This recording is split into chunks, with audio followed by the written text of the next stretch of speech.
be. But Wonderfully Made reminds them who they already are: brave, curious, powerful, and full of possibility. We're talking about a book here, okay? As written by author and child advocate Tshwanelo Serumola. And this is a really joyful read if you look at some of the wonderful themes that are in the book. And what is so precious about this particular book is that it uses affirmations and proudly South African illustrations to help young girls see themselves, love themselves, and dream big. A pleasure to have Tshwanelo on the line with us. Welcome, Tshwanelo. Welcome to Channel Africa. A pleasure to talk to you.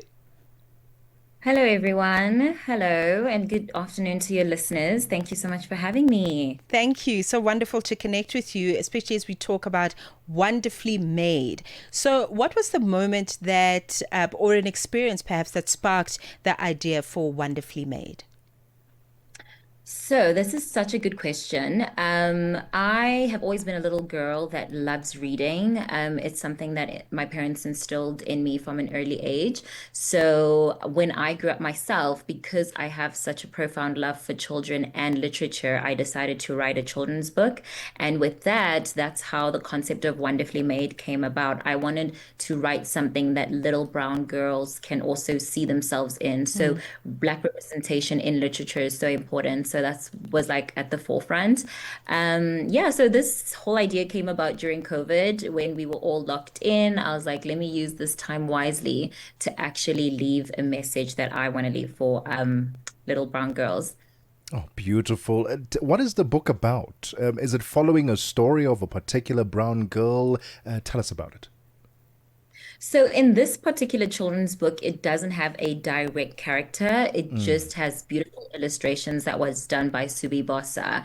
And he basically illustrates different kinds of brown skinned children. So I have little brown girls and come in different shapes and sizes. So I wanted them to see that you don't have to be any kind of shade in terms of skin. You don't have to be a particular size. And when you speak to these kind of qualities, because insecurity is something that we deal with from an early age as you grow, I wanted them to basically have the confidence to embody themselves, even though you're different to other girls. It doesn't make so there isn't exactly a direct character, but it's more so children, in different types of contexts, like embracing what makes you different, whether you are the black girl that's very loud, because that can be Mm. frowned upon. But I think that is such a great quality. And just growing up to be anything that you dream of and knowing that it is possible for you to attain that even at an early age. Because I think if you believe it today, then you can definitely achieve it tomorrow. Right, right. So important. I want to just get a sense of, your thinking around affirmations, because that's quite a powerful place to start. Perhaps for Yes, somebody that doesn't understand what an affirmation is, please yes. talk to us about that and also how you incorporated that kind of methodology in trying to deliver these wonderful themes through the book. Yeah. Thank you for that question. So an affirmation is basically a message that you speak upon yourself, more so one that maybe you're struggling to believe right now in the moment, but you know you can achieve it. So, for example, if a little girl is struggling with maths in school and she doesn't feel like she is smart, Mm. I think it's so important for her to wake up and know that she can continue trying. So, saying, or even parents helping their children. So, that is the Mm. beautiful thing about it. I think it's an activity that parents can do with their children. So Mm. as soon as they wake up in the morning when they're getting ready for school, it's something as easy as saying, I am smart, I am beautiful, I am capable. And I think the more Yeah. you reiterate something to yourself, the more you start to believe it. And what I love so much is Wonderfully Made is just part one. I ended up writing a second book called Remarkable Me, which is also for brown boys. So it's so important for as much as I Oh. wanted to speak into the girl child, I also wanted to speak into the boy child. So just different types of topics that I I navigate within the children's book for boys as well, where they are kind of limited to maybe not showing their emotions. It's Yeah. important for little brown boys to know that they can cry. So there's something that I wrote in the book that goes along the lines of, I am an emotive brown boy. I know I can cry. So it's so important for us to instill something that is that small. And also just in terms of like career growth, I don't think we should limit our children into, oh, I'm just going to be a lawyer today. Oh, I'm just going to do this. I'm just going to be a doctor. There's so many broad, like there's a lot of broad career options that have grown and developed. So whether they want to be a chef, whether they want to be an architect, like these are the kind of things that I speak in the book and the messages that I want them to speak to themselves. So even when I do book readings, which I absolutely love, I will practice affirmations with the children. So we'll all stand up in class and we will say different things. Oh, I am smart. I am capable, and all these different things. I am funny. I am confident. You will really be surprised what it does to a child's self-esteem. Representation seems to be very important to you, Yeah. Tshwanelo. Talk to us about why it's so important, especially in this literacy space. Are we not seeing the gap being closed as time goes by, or is it broadening?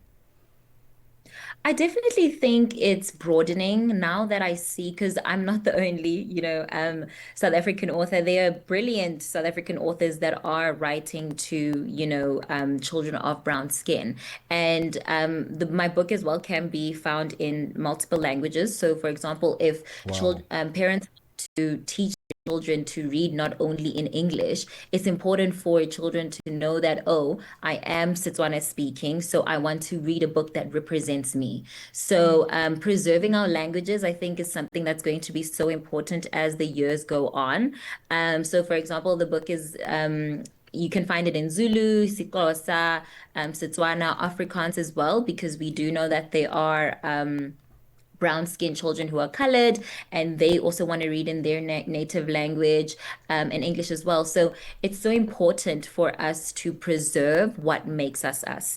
And even when I do these book readings, obviously they won't only be black children in the class, there will also be white children. And I also inform them that, you know what, let's do this. Let's participate in affirmations. So as much as I think the book niche can be quite limiting, I don't want to do that in my book readings. I want it to be something that is interactive so that our children know that they're growing up in a time where race is not really, like, cannot define them. So I think that's why it's important for children to have representation. And I mean, what I love most is I've gotten messages from teachers who have my books in their classrooms or in their school libraries.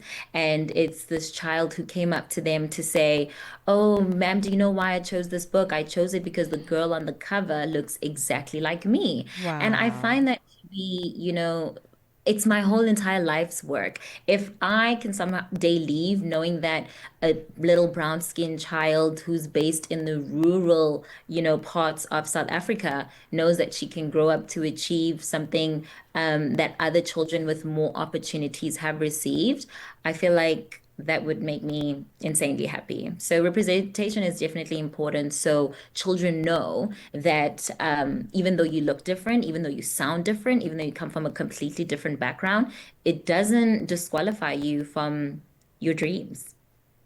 I love everything. I'm shedding a tear because you are literally building a little kingdom.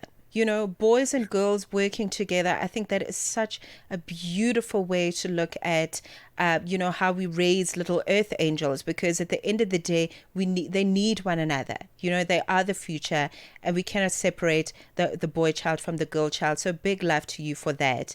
But just on that note, you are also doing some wonderful work, with your child advocacy work that you're doing.